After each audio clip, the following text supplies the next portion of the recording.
So, hello everyone.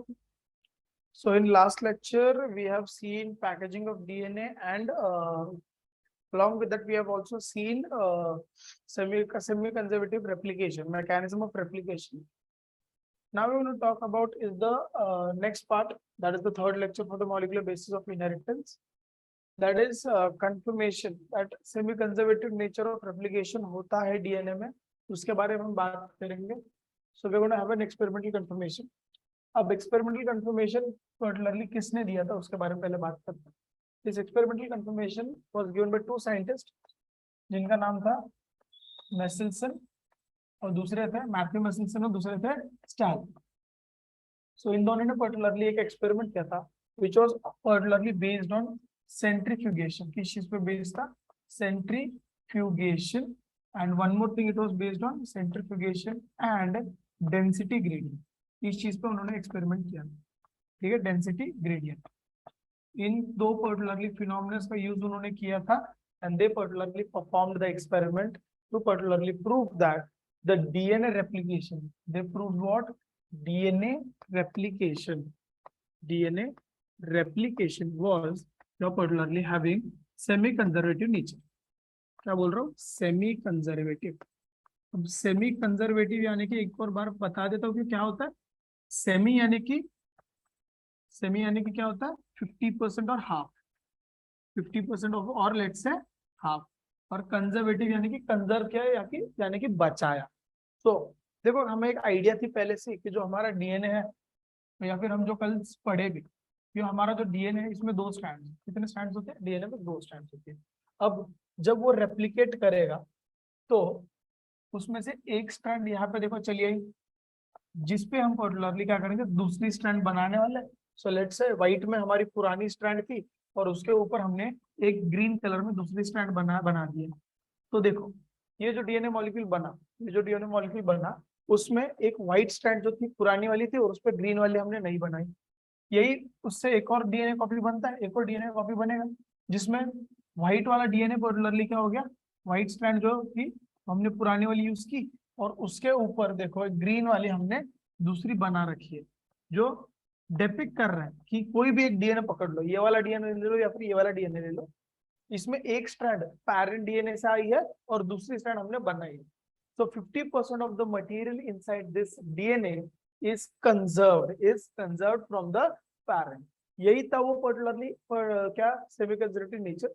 But इसके ऊपर experiment किसने किया था? मेसेल्सन एंड स्टाल ने. क्या किया था? मेसेल्सन एंड स्टाल ने इस पर एक्सपेरिमेंट किया था जो कि प्रूव देगा. ठीक. So we are going to talk about that particularly experiment in depth. अब सबसे पहले मेसेल्सन स्टाल ने उनके एक्सपेरिमेंट में क्या यूज किया उसके बारे में बात करते हैं. ठीक है, उसके बारे में बात करते हैं. अब जब हम बोल रहे हैं कि मेसेल्सन स्टाल का सेंट्रीफ्यूगेशन एंड डेंसिटी ग्रेडियंट पे जब उन्होंने एक्सपेरिमेंट किया, उन्होंने नाइट्रोजन का, किस चीज का? नाइट्रोजन का हैवी आइसोटोप यूज किया था. क्या यूज किया था? Heavy isotope. अब एग्जाम में है ना पूछते हैं कि मेसेल्सन स्टाइल एक्सपेरिमेंट में नाइट्रोजन का क्या यूज किया था? रेडियो एक्टिव आइसोटोप या फिर हेवी आइसोटोप, या दोनों, या फिर दोनों भी नहीं. तो हमेशा याद रखना इट वाज हेवी आइसोटोप. अब नाइट्रोजन का यूजुअल पर्टिकुलरली एटॉमिक मास क्या होगा? यूजुअल नॉर्मल उसका एटॉमिक मास होता है 14, N14 वाला होता है. बट उन्होंने एक्सपेरिमेंट में N14 के साथ ही साथ एक और यूज किया था, that was it's heavy isotope. Nitrogen का हेवी आइसोटोप यूज किया था, not radio active isotope. Not radio active isotope, I am saying it again, not radio active isotope. It was a heavy isotope. It was a heavy isotope. अब उन्होंने कौन सा use किया था? N15 use किया था, which was particularly useful in studying the density gradient. क्योंकि but obvious दोनों का मास अलग है, तो डेंसिटी में कुछ ना कुछ फर्क पड़ेगा, because density is mass upon volume. So volumetrically अगर दोनों चीजें सेम है, बस मास ज्यादा है, तो कहीं ना कहीं डेंसिटी बदलने वाली थी. सो यस, इसी फैक्टर का उन्होंने यूज किया. एक और चीज उन्होंने यूज की थी, जिस मटेरियल के अंदर उन्होंने सेंट्रीफ्यूगेशन परफॉर्म की, उस मटेरियल को पर्टिकुलरली बोलते हैं सीसियम क्लोराइड. क्या यूज किया था? Caesium chloride. Caesium chloride, that is CsCl2. अब ये कितना पर्टिकुलरली कॉन्सेंट्रेशन में था, it was particularly 6 molar concentration. 6 molar concentration में ही उन्होंने डेंसिटी ग्रेडियंट को स्टडी किया था। ये वो लोग पर्टिकुलरली एंट्रेंस एग्जाम में पूछ सकते हैं कि कितना मोलर कॉन्सेंट्रेशन था। ठीक है, समझ में आ रहा है, समझ में आ रहा है ये पार्ट कि कितना मोलर कॉन्सेंट्रेशन था, 6 molar concentration. That is a very important thing. ठीक है, सीसीएम क्लोराइड CaCl2 उन्होंने यूज किया। अब ये एक्सपेरिमेंट में क्या देखना है क्या नहीं, हम उसके बारे में बात करें। तो उन्होंने क्या किया, बैक्टीरिया लिया था इकोलाई। कौन सा बैक्टीरिया लिया, इकोलाई लिया था। कौन सा बैक्टीरिया लिया, इकोलाई। अब ये इकोलाई बैक्टीरिया में, इस इकोलाई बैक्टीरिया को उन्होंने सबसे पहले तो क्या किया, बहुत जनरेशन तक इसको ग्रो किया था in medium, in nutrient medium that had, देखो इकोलाई लिया, एक न्यूट्रिएंट पर्टिकुलरली एक पेट्री डिश ले लिया, इसमें उन्होंने बस नाइट्रोजन का सोर्स डाल रखा था N15 नाइट्रोजन सोर्स डाल रखा था, N15 नाइट्रोजन सोर्स डाल रखा था। जिसकी वजह से क्या हुआ ना, देखो यूजुअली नाइट्रोजन कौन सा होना चाहिए बैक्टीरिया के अंदर, N14 वाला। और बहुत जनरेशन तक जब उसको हम ग्रो कर रहे हैं इकोलाई को, तो क्या हो जाएगा ना, इकोलाई को बहुत सारे जनरेशन तक हमने उसको इस पेट्री डिश में ग्रो किया, जिसमें क्या था, नाइट्रोजन N15 वाला सोर्स दे दिया था। तो यूजुअली कौन सा होता है, 14, बट हमने डेलिबरेटली इकोलाई को N15 वाला ही नाइट्रोजन यूज करने लगाया for N number of generation. So इसकी वजह से क्या हो गया ना, इस इकोलाई का जो डीएनए था, इस इकोलाई का जो डीएनए था, उसमें हमको याद रखना है कि क्या हो गया, उसके डीएनए में जो पर्टिकुलरली 2 स्ट्रैंड्स है, दोनों स्ट्रैंड्स में अब क्या हो जाएगा, नाइट्रोजन कौन सा वाला है, N15 वाला। कौन सा, N15। दोनों स्ट्रैंड्स में कौन सा डीएनए हो गया, दोनों स्ट्रैंड्स में कौन सा नाइट्रोजन हो गया, N15। अब इन्होंने उसी वक्त क्या किया, उसका डीएनए एक्सट्रैक्ट किया, उसको उस टेस्ट ट्यूब में डाला जिसके अंदर सीसियम क्लोराइड था। क्या था, सीसियम क्लोराइड।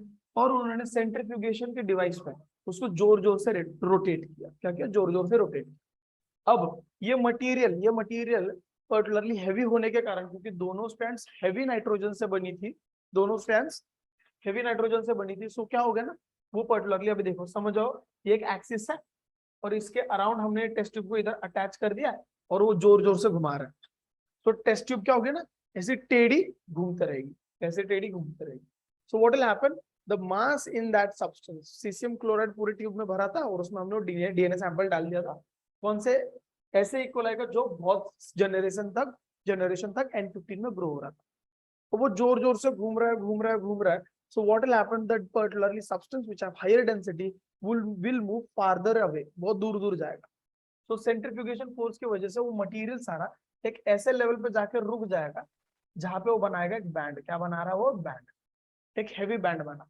और जो पर्टिकुलरली बैंड हमको क्या करना, कंपेयर करना, क्या करना, कंपेयर। अब ये जो इकोलाई होता है उसका जनरेशन टाइम, देखो इकोलाई का क्या बोल रहा हूं मैं, जनरेशन टाइम जो है that is around 20 minutes. Generation time यानी कि क्या, जनरेशन टाइम यानी कि उतने टाइम में वो एक का डबल हो जाता है। क्या हो जाता है, एक का वो डबल हो जाएगा कितने दिन, कितने टाइम में, 20 मिनट्स में। देखो अपने वो पिक्चर पता है कौन सा वाला, फिर हेरा फेरी, 21 दिन में पैसा डबल, वैसे कुछ तो सीन है ये। इसमें क्या हो जाएगा, 20 मिनट में सेल डबल हो जाएगा, 20 मिनट में सेल डबल हो जाएगा। So what will happen now, ये जो डीएनए है, मतलब ये ऑर्गेनिज्म है, 20 मिनट्स के बाद वो डिवाइड कर रहा है। क्या कर रहा है, 20 मिनट्स के बाद डिवाइड कर रहा है। पर अब हम उसको क्या करेंगे, उस बैक्टीरिया को हमने वहां से उठाया और एक नए मीडियम में ट्रांसफर कर दिया। एक नए मीडियम में हम उसको क्या कर रहे हैं, ट्रांसफर कर रहे हैं।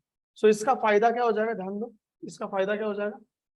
अब वहां पे जो नया इकोलाई जो अभी यहाँ से उठाया है, उस इकोलाई के अंदर एक्चुअली क्या है, दोनों पर्टिकुलरली स्ट्रैंड पे N15 था। पर अब उस इकोलाई को हम ऐसे मीडियम में डाल दिए जिसमें तुम्हें पर्टिकुलरली बस मिलेगा N14 सोर्स। क्या मिल रहा है, N14 सोर्स। और अब हम उसको N14 सोर्स में क्या करेंगे, ग्रो करेंगे। सो जब ग्रो कर रहे हैं तो क्या होगा ना, अब वापस 20 मिनट के बाद वो पर्टिकुलरली बैक्टीरिया क्या करेगा, रेप्लिकेट करेगा। रेप्लिकेट करने के बाद, यानी कि ये फर्स्ट जनरेशन थी जिसके अंदर N15 था। अब वो बनाएगा हमें सेकेंड जनरेशन N14 का सोर्स यूज करके। तो उन्होंने क्या ऑब्जर्व किया, ध्यान देना। अब मैं पहले ऑब्जर्वेशन बता रहा हूँ क्योंकि उनको भी ऑब्जर्वेशन मिली थी, बाद में उन्होंने कंक्लूजन दिया। सो ऑब्जर्वेशन मिली, वापस यहाँ पे जो भी कुछ सैंपल मिला रहेगा ना डीएनए का, उसको निकाला, इन दोनों पर्टिकुलरली सेल्स है उसको निकाला और उसको वापस पर्टिकुलरली उस टेस्ट ट्यूब में डाला वापस सेंट्रीफ्यूज किया। अब क्या हुआ ना, देखो अब थोड़ा सा सिनेरियो चेंज हो गया। अब उन्होंने ऑब्जर्व किया कि जो डीएनए सैंपल था जो पर्टिकुलरली सेंट्रीफ्यूज हुआ, यहाँ पे इस टेस्ट ट्यूब में देखो एंड तक आया था, इस टेस्ट ट्यूब में एंड तक नहीं आया, बीच में कहीं आ गया, बीच में आ गया। तो देखो इधर बहुत कम डिस्टेंस था एंड से, इधर थोड़ा सा डिस्टेंस बढ़ गया। तो वो क्या बोले, अब इन यहाँ पे जो भी सैंपल था इस जनरेशन में, सेकंड जनरेशन में जो भी सैंपल था, सेकंड जनरेशन में जो भी डीएनए सैंपल है वो थोड़ा सा हल्का है पहले डीएनए सैंपल से, थोड़ा सा हल्का है पहले डीएनए सैंपल से। फिर ठीक है उन्होंने वो भी कर लिया, तो फिर वो बोले कि शायद ये क्यों हुआ होगा, तो ये डीएनए स्ट्रैंड दोनों अलग हो गए। एक स्ट्रैंड ऐसी रहेगी पहले जनरेशन में, दूसरी स्ट्रैंड, अभी ध्यान दो,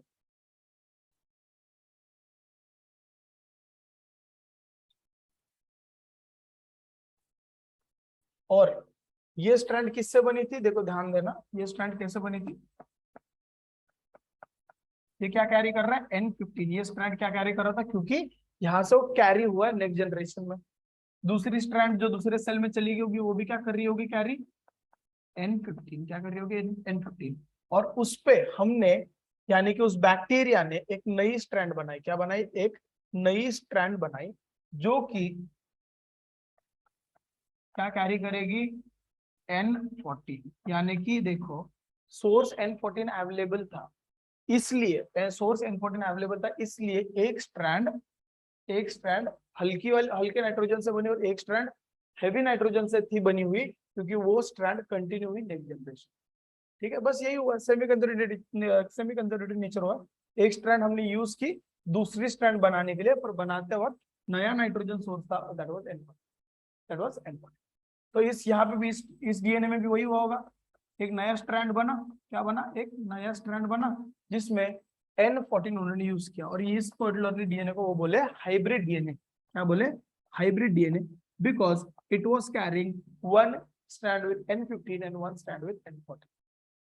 ठीक है, सो उन्होंने इस पे वेट नहीं किया, देखो पहले 20 मिनट में ये हुआ, फिर वो बोले कि देखो यार और 20 मिनट में वेट कर लेते, लेट्स चेक क्या होने वाला है।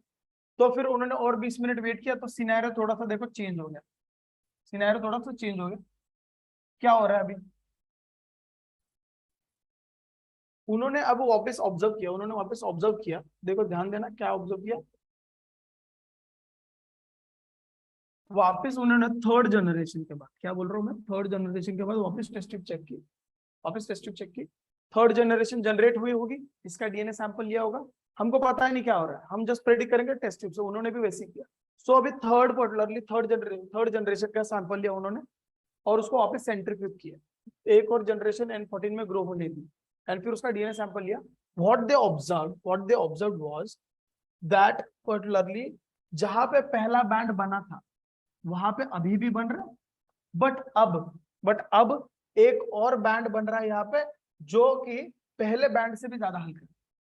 तो वो क्या बोले, ऐसा तो तीन ही मेथड से पॉसिबल हो सकता है, ऐसा डीएनए सैंपल जो सबसे हैवी भी है, इंटरमीडिएट भी और लाइट भी है। देखो यहाँ पे सबसे हैवी था, तो इसको बोल दिया उन्होंने हैवी डीएनए, क्या बोल दिया, हैवी डीएनए। तो सबसे दूर गया उसको बोल दिया हैवी डीएनए, जो पर्टिकुलरली बीचों बीच आया उसको हाइब्रिड या फिर इंटरमीडिएट वेट वाला बोल दिया, क्या बोल दिया, इंटरमीडिएट। और आखिर में जब उन्होंने वापस एक बार जनरेशन ली तो उनको इंटरमीडिएट तो दिखाई, बट लाइट वेट वाला भी पर्टिकुलरली डीएनए मिला, लाइट डीएनए भी मिला। ठीक है, क्या मिला, लाइट डीएनए। तो वो क्या बोले, ऐसे कॉम्बिनेशन कब बन सकते हैं, अभी तुम ही बताओ, ऐसी कॉम्बिनेशन कब बन सकती है, जब मैं यहाँ पे बता रहा हूँ, लिख के दे रहा हूँ, अब नाइट्रोजन N15 और नाइट्रोजन N14, इन दोनों के मेरे को कॉम्बिनेशन देख बना के दिखा दो कि पर्टिकुलरली 3 डिफरेंट वेट्स आने चाहिए। पहला कॉम्बिनेशन क्या है, N15 वाला वेट होगा जो सबसे हैवी होना चाहिए, मतलब दोनों स्ट्रैंड्स पे अगर N15 होगा तो सबसे हैवी डीएनए यही बनेगा। दूसरा क्या होगा, सबसे हल्का वाला क्या बन सकता है, N14 वाला सबसे हल्का वाला ये बनेगा, मतलब दोनों स्ट्रैंड्स पे हल्का वाला नाइट्रोजन है, तो दोनों स्ट्रैंड्स क्या होगी, थोड़ी सी हल्की होगी। और एक इंटरमीडिएट वेट आएगा, that is going to be N15 एक स्ट्रैंड, N14 एक स्ट्रैंड। तो यही था उनके दिमाग में, अगर 3 डिफरेंट बैंड बन रहे हैं डेंसिटी ग्रेडियंट में, यानी कि 3 डिफरेंट पर्टिकुलरली डीएनए वेट्स मिल रहे, सो 3 डिफरेंट डीएनए वेट्स क्यों मिल रहे, तो उसका लॉजिक उन्होंने बताया कि थर्ड जनरेशन में क्या हुआ होगा, ये N15 वाली स्ट्रैंड उन्होंने जैसे कि तैसी यूज कर ली, जो उनको पेरेंट से मिली। कहां से मिली? पेरेंट। इसका पेरेंट बस यही है, ये मत सोचना, इसका पेरेंट बस ये है। तो इस पेरेंट ने एक स्ट्रैंड दे दी और दूसरी स्ट्रैंड बनवा ली। बनवा ली पर कौन सी वाली बनाएगा? जो सोर्स अवेलेबल है। कौन सा वाला अवेलेबल था? N14 वाला। तो इस डीएनए में एक N15 मिला, एक N14 मिला। सही है। पर अब ध्यान देना, अब ध्यान देना, इसकी व्हाइट वाली स्ट्रैंड तो इसने यूज कर ली, तो बची हुई रेड वाली स्ट्रैंड ये यूज करेगा और उस पे दूसरी N14 वाली बनाएगा, क्योंकि सोर्स एक ही तो अवेलेबल है, N14। तो N14 सेम दूसरे पर्टिकुलरली सेल से होगा, सेम दूसरे सेल से या फिर दूसरे सैंपल से होगा। देखो व्हाइट वाली पर्टिकुलरली वो यूज कर लेगा, व्हाइट वाली वो यूज कर लेगा। सॉरी थोड़ा सा नेटवर्क इशू हो गया था। सो वी वाज सेइंग कि अगेन देखो ये पर्टिकुलरली 4 डीएनए सैंपल्स बने अभी से। देखो यहाँ पे तुम ऑब्जर्व कर सकते हो फॉर्मूला यूज हो रहा है। क्या हो रहा है? फॉर्मूला यूज हो रहा है जिसमें 2:n वाला पैटर्न, मतलब फर्स्ट n यहाँ पे रिप्रेजेंट कर रहा है कौन सी जनरेशन है। फर्स्ट डिवीजन हुआ तो 2:1, मतलब पहले सेल से जब एक डिवीजन होता है तो 2:1 यानी कि 2। सो 2 सैंपल मिले। अगर 2 डिवीजन हो रहे तो 2:2 यानी कि कितने हो गए? 4। सो देखो 4 सैंपल मिले। सो अभी 4 सैंपल में पहला ये जो N15 N14 वाला है, यस। दूसरा N14 N14 वाला है। तीसरा N14 N15 वाला होना चाहिए, N14 N15 वाला। And the last one is also N14 N14। सो यहाँ पे हमें 2 इंटरमीडिएट वेट वाले मिल रहे और 2 लाइट वेट मिल रहे। सो ये इंटरमीडिएट बैंड बना और लाइट वेट बैंड बना। तो ये सीन हो रहा है यहाँ पे कि हमको ये उन्होंने इस पे से बताया कि yes there is semi conservative nature of replication. So एक एक्सपेरिमेंट उन्होंने वापस टेक्स्ट बुक में दिया है, ये डायग्राम होगी ध्यान से देख ले। तो you could particularly see what's happening in. यहाँ पे N15 वाला डीएनए सैंपल था, उसको उन्होंने जनरेशन टाइम दिया 20 मिनट का। तब देखो बैंड क्या आया था? बहुत हैवी बैंड आया था, दूर बना था टेस्ट ट्यूब में। उसके बाद उन्होंने उसको क्या कर दिया? डिवाइड करने दिया। तो एक रेड वाली स्ट्रैंड ओल्ड है और ग्रीन वाली स्ट्रैंड नहीं बनी, जिसमें एक स्ट्रैंड N15 से बनी, एक स्ट्रैंड N14 से बनी। सो फिर उन्होंने फर्दर उसको क्या किया? और डिवाइड होने, सॉरी, एक और पर्टिकुलरली जनरेशन उसको डिवाइड होने दिया। What happened? एक ग्रीन स्ट्रैंड पे एक और नई ग्रीन स्ट्रैंड बनी, उस पुरानी रेड स्ट्रैंड पे एक ग्रीन स्ट्रैंड बनी, ग्रीन स्ट्रैंड रेड स्ट्रैंड पे एक ग्रीन स्ट्रैंड उधर बनी, और ग्रीन स्ट्रैंड पे ग्रीन स्ट्रैंड। ग्रीन यहाँ पे क्या रिप्रेजेंट कर रहा है? N14। रेड क्या रिप्रेजेंट कर रहा है? N15। सो देखो इधर बस हाइब्रिड मिला था तो N14 N15 वाला वेट मिला, और इधर हाइब्रिड भी मिल रहा है तो, और पर्टिकुलरली 2 नए एकदम N14 N14 मिल रहे हैं। तो लाइट बैंड बना, हाइब्रिड बैंड बना। और इसी टेस्ट वाले एक्सपेरिमेंट से उन्होंने बताया था, क्या बताया था? कि DNA replicates via semi conservative nature. किसने दिया था? Meselson Stahl. कौन से साल में बताया था उन्होंने? ये साल याद रख लेना, 1958। कौन सा साल था? 1958। Always remember the particular year was 1958। Are we clear? Are we clear? Are we clear with this? समझ में आ रहा है? चलो okay fine. Now we want to talk about is the next part, that is protein synthesis. तो next part के बारे में बात कर रहे हैं। देखो आज जितना कवर हो सकता है हम करेंगे, बाकी का नेक्स्ट लेक्चर में बात करेंगे, ठीक है? So we gonna talk about protein synthesis now. अब ये जो प्रोटीन सिंथेसिस है ये पर्टिकुलरली कैसे होता है, क्या होता है? तो हमारे प्रोटीन सिंथेसिस में, प्रोटीन सिंथेसिस अगर वो प्रोकैरियोट हो यूकैरियोट हो, एक तो चीज बहुत सिंपल फॉलो होनी है कि जो हमारे पास डीएनए सैंपल होता है, क्या होता है? डीएनए सैंपल, ये डीएनए सैंपल कुछ पर्टिकुलरली कोड कैरी कर रहा है या सीक्वेंस कैरी कर रहा है, जिसको बोलते हैं जीन। क्या बोलते हैं? जीन। क्या बोलते हैं? जीन। और जीन एक ऐसा सेगमेंट ऑफ डीएनए है, it's a segment of DNA which is responsible for character, which is responsible for character। अब हम बात करेंगे कि कैरेक्टर के लिए वो कैसे रिस्पॉन्सिबल होगा। कैरेक्टर के लिए वो कैसे रिस्पॉन्सिबल होगा? तो वो पर्टिकुलरली प्रोटीन पर्टिकुलरली तैयार करके देगा। कौन? DNA. DNA is be responsible for synthesis of protein. So DNA का कौन सा सेगमेंट है? पूरा डीएनए कुछ काम का नहीं होता। 2.2 मीटर ऑफ डीएनए है ना, उसमें हमें पर्टिकुलरली हार्डली 30,000 to 40,000 जीन्स मिलते हैं in human DNA, in human genome. तो बाकी का डीएनए कुछ काम का नहीं होता, वही बस 30-40 हजार जीन्स होती है, सीक्वेंस या फिर सेगमेंट ऑफ डीएनए बोल सकते हो, जो प्रोटीन सिंथेसिस के लिए रिस्पॉन्सिबल है। बट वो प्रोटीन सिंथेसिस कैसे होगा? तो उस जीन के दो प्रोसेस होता है। पहले होगा समथिंग कॉल्ड एज ट्रांसक्रिप्शन। पहले क्या होगा? ट्रांसक्रिप्शन। ट्रांसक्रिप्शन हमें क्या किस चीज के लिए मदद करता है? उस डीएनए का जो कोड होता है उसको कॉपी करने के लिए मदद करता है। क्या करता है? कॉपी करने के लिए। सो यानी कि ट्रांसक्रिप्शन इस वर्ड का मीनिंग है टू कॉपी, टू कॉपी। ठीक है। और जो नेक्स्ट पर्टिकुलरली थिंग होगा, after particularly कॉपिंग that genetic information from gene, हम बनाते हैं एमआरएनए। और उस एमआरएनए का आगे जाके क्या होगा? ट्रांसलेशन। क्या होगा? ट्रांसलेशन। देखो ये 10th में हमने पढ़ रखा है पहले से। तो बस क्या होगा अभी नेक्स्ट प्रोसेस क्या होगी? ट्रांसलेशन। और ट्रांसलेशन वर्ड ही कर रहा है, बता रहा है कि they are going to convert that language into some simpler language, that is into amino acid. So translate होगा इसमें। क्या होगा? ट्रांसलेट। सो इसी बेसिस पे एक साइंटिस्ट है जो जेनेटिक्स में सबसे ज्यादा बार नाम आएगा, दैट इज सेंट्रल डोग्मा देने वाले क्रिक। उन्होंने 1958 में एक कंसेप्ट दिया, that is something called as central dogma. उन्होंने उसमें बताया कि जो डीएनए होता है उसमें पर्टिकुलरली बहुत सारे प्रोसेस खुद करवा के ले रहा है, यानी कि बहुत like we could say it can particularly control all the activities by him own self. वो ऑटो कैटालिटिक होता है, वो हेटेरो कैटालिटिक होता है। तो वो क्या रहा है उसका? तो देखो डीएनए खुद का कॉपी बना सकता है, दैट इज थ्रू रेप्लिकेशन, जो हमने कल के लेक्चर में पढ़ा। It can replicate on is own to produce his own type, but DNA can be particularly used to produce mRNA as well, जिसमें हम क्या कर रहे हैं? ट्रांसक्रिप्शन कर रहे हैं। क्या कर रहे हैं? ट्रांसक्रिप्शन। क्या कर रहे हैं? ट्रांसक्रिप्शन।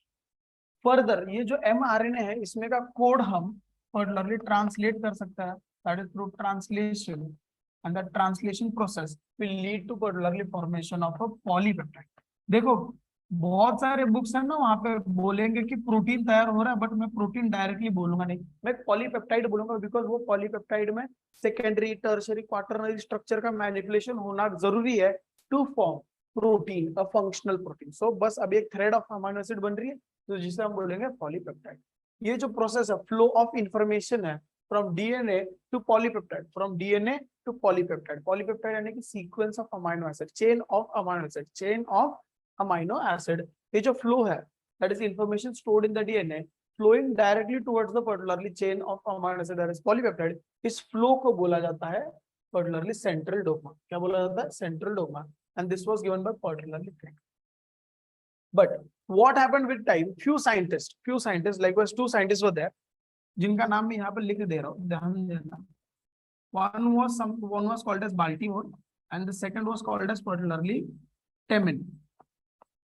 ये दो साइंटिस्ट थे in 1970। in 1970 they particularly gave this saw phenomena that was seen by particularly few group of viruses that were likewise particularly retrovirus।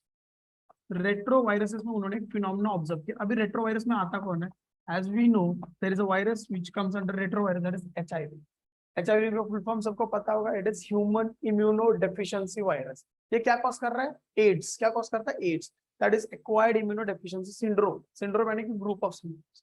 सो ये एचआईवी वायरस में उन्होंने ऑब्जर्व किया, उसका जेनेटिक मटेरियल जो है ना वो आरएनए। जेनेटिक मटेरियल क्या है? आरएनए।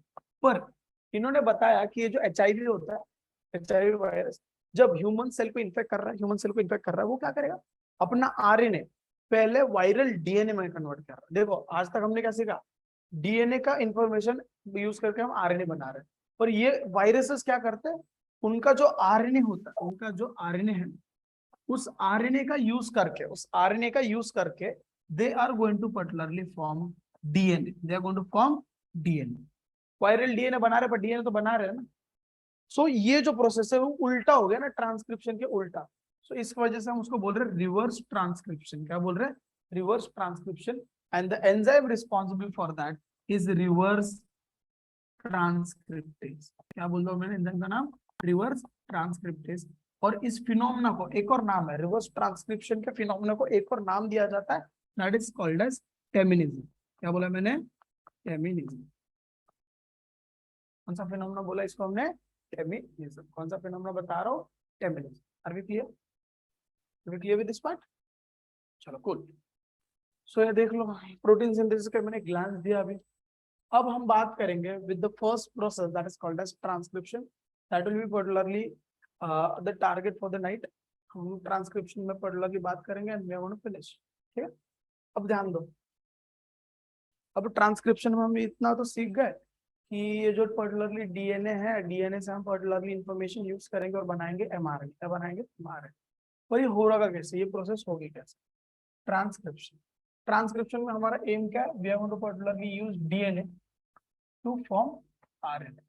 और आरएनए में हम स्पेसिफिकली एमआरएनए बहुत बार बोलेंगे, बट हमें याद रखना है it's not just mRNA that is formed from DNA, rRNA that is ribosomal RNA and tRNA that is transfer RNA, and even a small nuclear RNA that is snRNA is also formed from DNA through transcription, from DNA through transcription.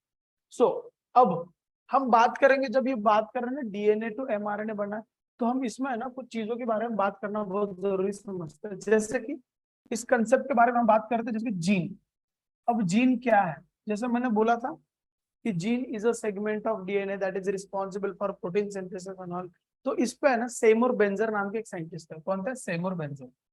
Semur Berger ने बोला, वो इस पे directly agree नहीं कर रहे। Semur Berger वो directly agree नहीं कर रहे, तो बोले कि जीन बस उतना काम नहीं कर रही, हम जीन और भी कुछ चीजों को बोल सकते हैं। जैसे कि वो बोले जीन 3 प्रकार के होते हैं। कितने प्रकार के? 3।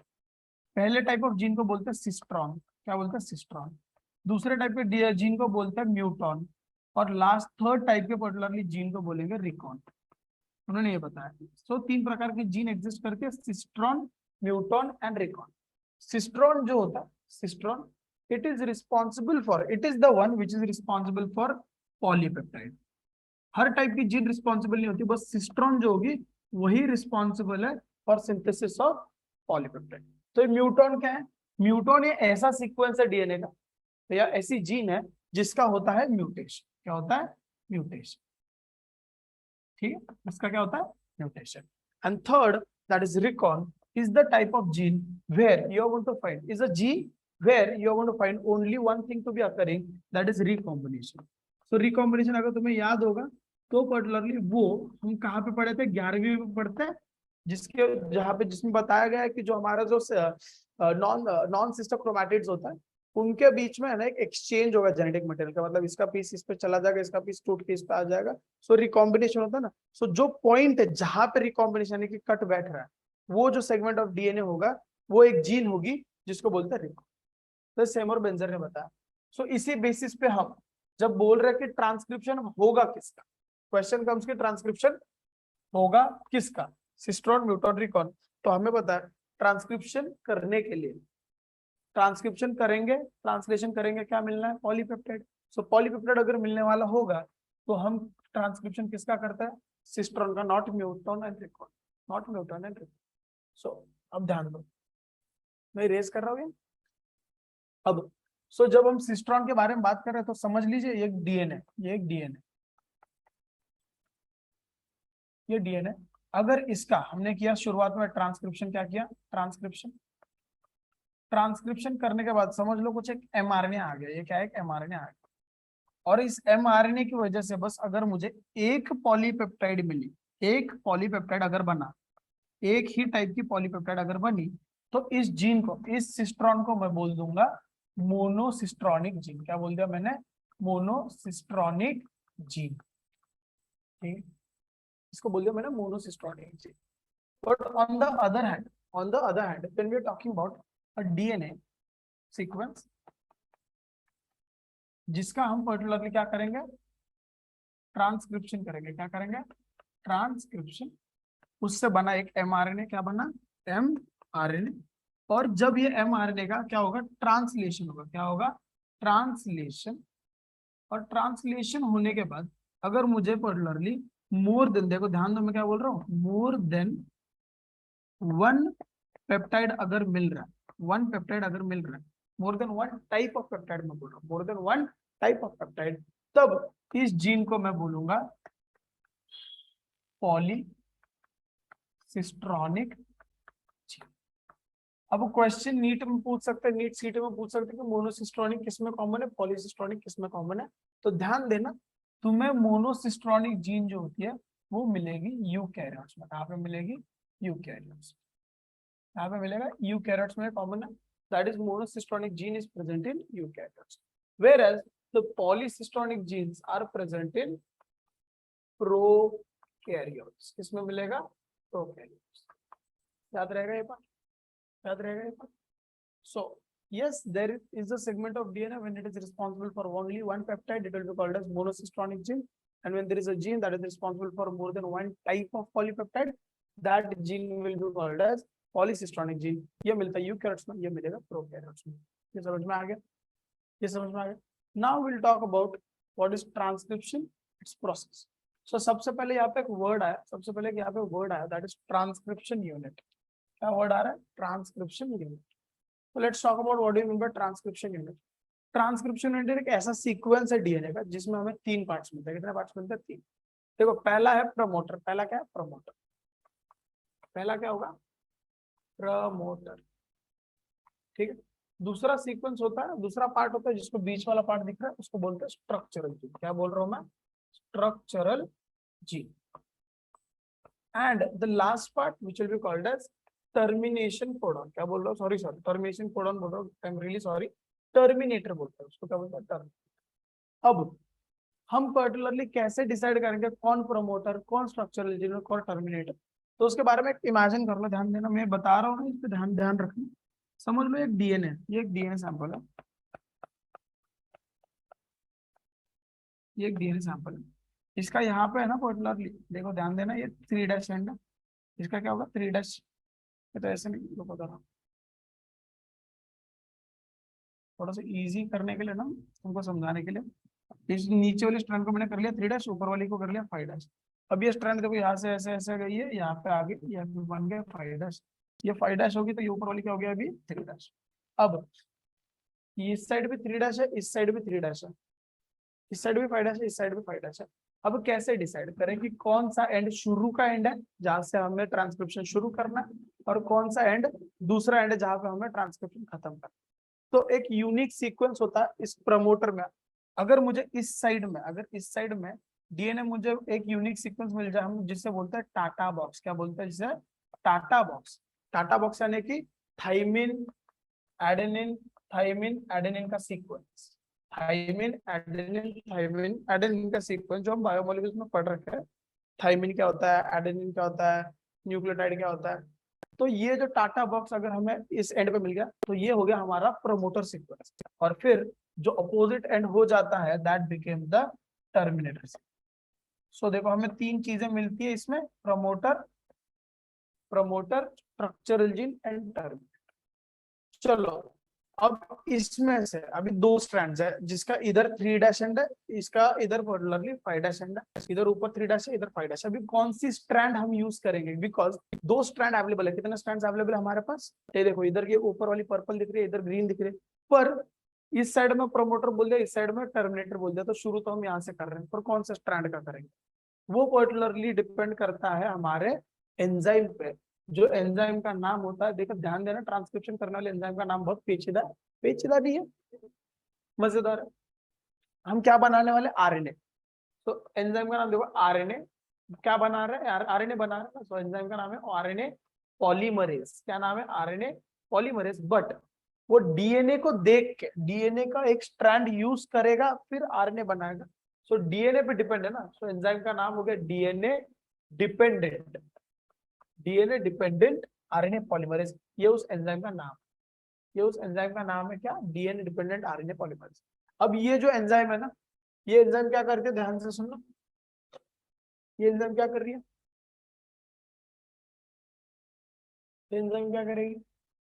ये एंजाइम जो नई स्ट्रैंड बनाएगा या फिर एमआरएनए जो बना रहा है, उसका ओरिएंटेशन वो हमेशा 5' to 3' ही रखता है। मतलब जो एमआरएनए बनेगा वो 5 to 3 ही बनेगा। उसके बाद ये एंजाइम जो 5' to 3' एमआरएनए बनाने वाला है, वो बनाएगा कॉम्प्लीमेंटारिटी के रूल से। कौन से रूल से? कॉम्प्लीमेंटारिटी। अब ये जो 2-4 चीजें हम समझ रहे हैं, कॉम्प्लीमेंटारिटी का रूल भी यूज करेगा। जो नई स्ट्रैंड बनेगी 5' to 3' ही बनेगी। तो इसका मतलब अभी वो कॉम्प्लीमेंटारिटी भी यूज कर रहा है, 5' to 3' भी बनाएगा। तो कौन सी स्ट्रैंड यूज करेगा? वो ऊपर वाली स्ट्रैंड यूज करेगा, जिसका प्रमोटर के पास थ्री डैश एंड होगा ना, उसी को यूज करेगा, उस स्ट्रैंड को बोलते हैं टेम्पलेट स्ट्रैंड। क्या बोलते हैं मैंने उसको? Template strand. और जिसका यूज नहीं किया जाता उसको बोलते हैं हम कोडिंग स्ट्रैंड। जिसका यूज नहीं किया जाता, नॉट यूज्ड फॉर ट्रांसक्रिप्शन, वो कौन सी स्ट्रैंड हो गई? Coding strand. कौन सी स्ट्रैंड हो गई? Coding strand. सो यहाँ पे हमको पर्टिकुलरली समझना है, जिसका यूज कर रहे हैं वो टेम्पलेट स्ट्रैंड, उसका स्टार्टिंग एंड कौन सा है? Three dash and. ये याद रख लेना, टेम्पलेट का थ्री डैश एंड होता है और कोडिंग का फाइव डैश एंड होता है। बट हम सारे रेफरेंसेस हम कोडिंग स्ट्रैंड के पर्टिकुलरली रिस्पेक्ट में ही देंगे। So promoter is at upstream end of coding strand, upstream end of coding strand, and terminator is at downstream end of coding strand. ये हमेशा याद रखना, रेफरेंसेस हम कोडिंग स्ट्रैंड के बेसिस पे देते हैं। अब होगा क्या यहाँ पे? सो हम जब ट्रांसक्रिप्शन के बारे में बात कर रहे हैं, यहाँ पे हमें तीन पर्टिकुलरली स्टेप्स मिलते हैं। अभी प्रोसेस बात करते हैं, अभी क्या बात करते हैं? प्रोसेस के बारे में। ठीक है, अब ये जो पर्टिकुलरली ट्रांसक्रिप्शन की प्रोसेस है, इसमें तीन स्टेप्स है। कितने स्टेप्स है? तीन। सबसे पहले क्या है? इनिशिएशन। क्या बोल रहा हूं मैं? इनिशिएशन। उसके बाद होता है इलोंगेशन। क्या बोल दिया मैंने? Elongation. And lastly the particularly final step will be termination. Initiation, elongation and termination, ऐसे तीन स्टेप्स। ठीक, तो अभी साथ ही साथ यहाँ पे डिस्कस कर लेते हैं कि कौन से स्टेप में क्या होगा। तो let's say there is this particularly DNA, so there is this DNA we are talking about। इसका इधर थ्री डैश ले लिया,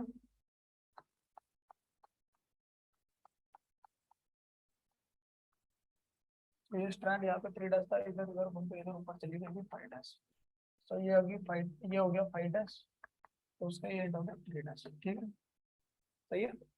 अब सबसे पहले क्या होगा? हम प्रमोटर सीक्वेंस ढूंढेंगे। तो हमको मिल गया बेटा, देखो यहाँ पे है ना प्रमोटर सीक्वेंस, यहाँ पे क्या हो गया? Promoter sequence.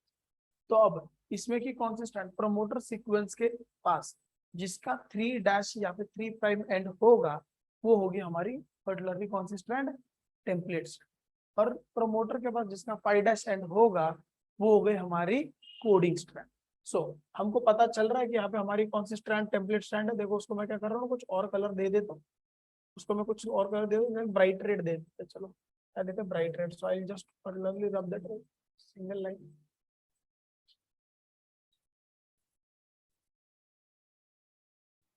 ठीक है, देखो ब्राइट रेड दे दिए। तो अभी हमें पता चल रहा है कि जो रेड वाली है हमारी, वो क्या हो गई?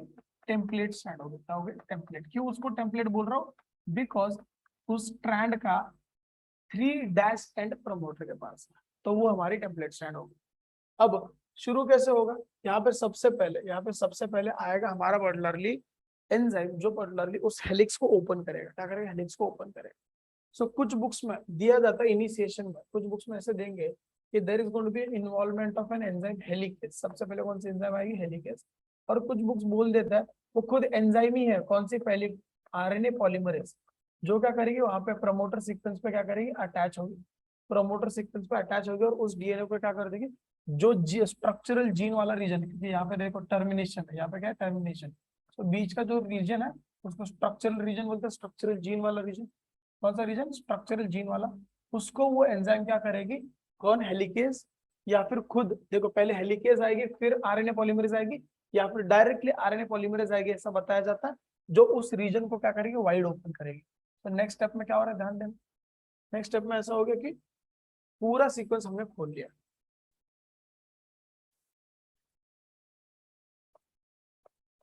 और ये कुछ सीक्वेंस होगा ना न्यूक्लियोटाइड्स का, और ये हमारी दूसरी स्ट्रैंड होगी। अब मैं ऐसे क्या बोल रहा हूँ? ये इसका फाइव डैश एंड है, यहाँ पे प्रमोटर सीक्वेंस है।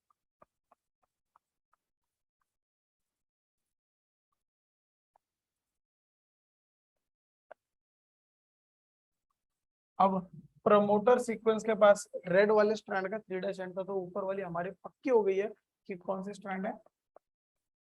Template strand. क्या बोल रहा हूँ मैं? टेम्पलेट। या फिर इसको एक नाम दिया गया जो लॉजिकली हमको समझता नहीं है, पर बाद में बात करेंगे। इसको है ना नॉनसेंस स्ट्रैंड बोलते हैं, नॉनसेंस स्ट्रैंड।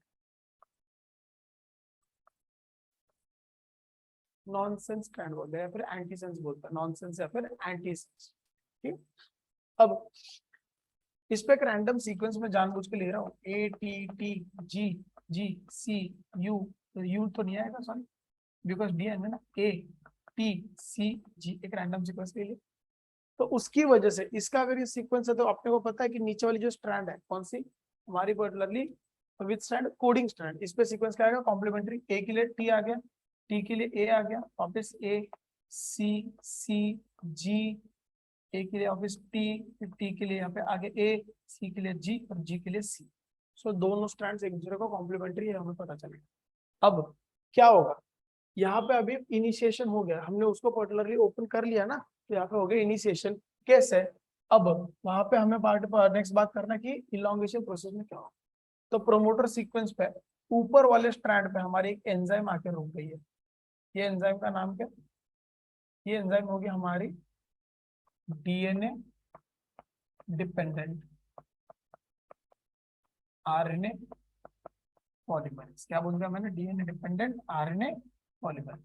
अब ये एंजाइम क्या कर रही है, ध्यान देना, ये एंजाइम क्या करेगी, इस एंड से इस एंड से दूसरे एंड तक मूव करेगी, इस एंड से दूसरे एंड तक मूव करेगी।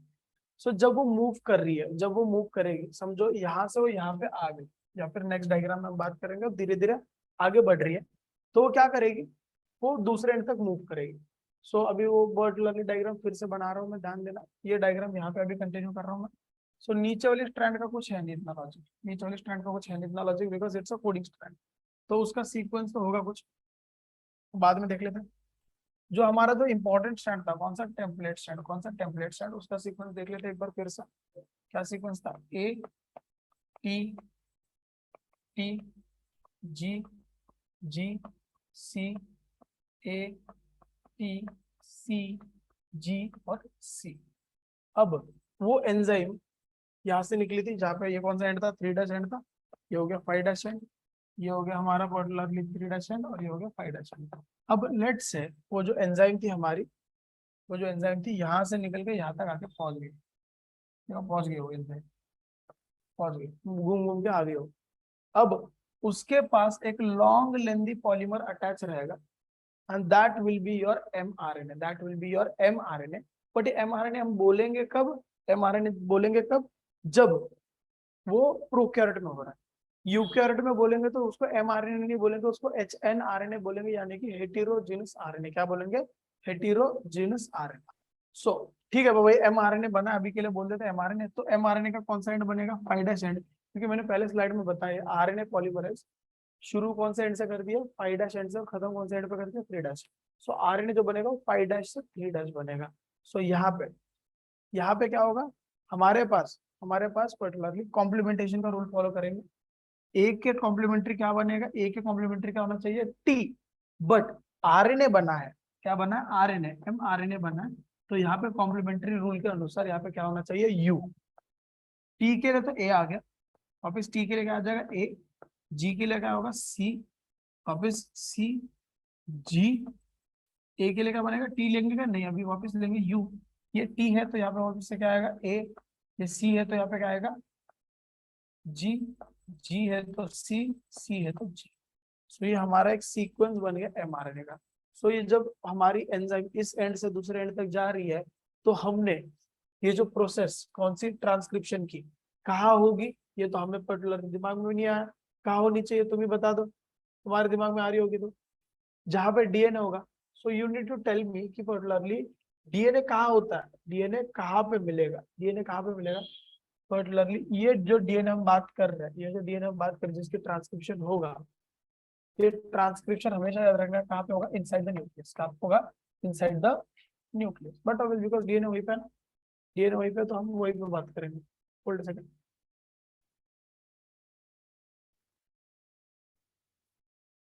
सो ये हमारा mRNA लेंदी mRNA बन जाएगा इस एंड से, ये 5' एंड है और ये दूसरा 3' एंड है।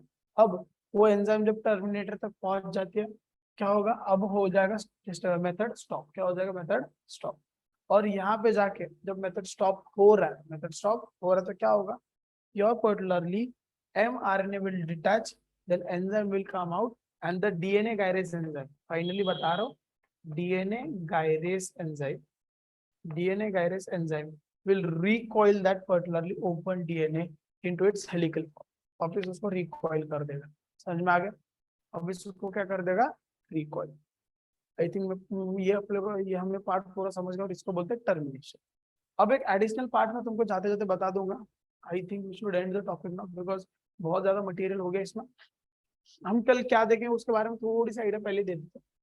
हम बात करेंगे अब नेक्स्ट लेक्चर में कि जो हमारा प्रोकैरियोट है, कौन है प्रोकैरियोट, इसमें ट्रांसक्रिप्शन और हमारा जो यूकैरियोट है इसमें ट्रांसक्रिप्शन का क्या फर्क होगा, प्रोकैरियोट और यूकैरियोट के ट्रांसक्रिप्शन में क्या फर्क होगा उसके बारे में बात करेंगे।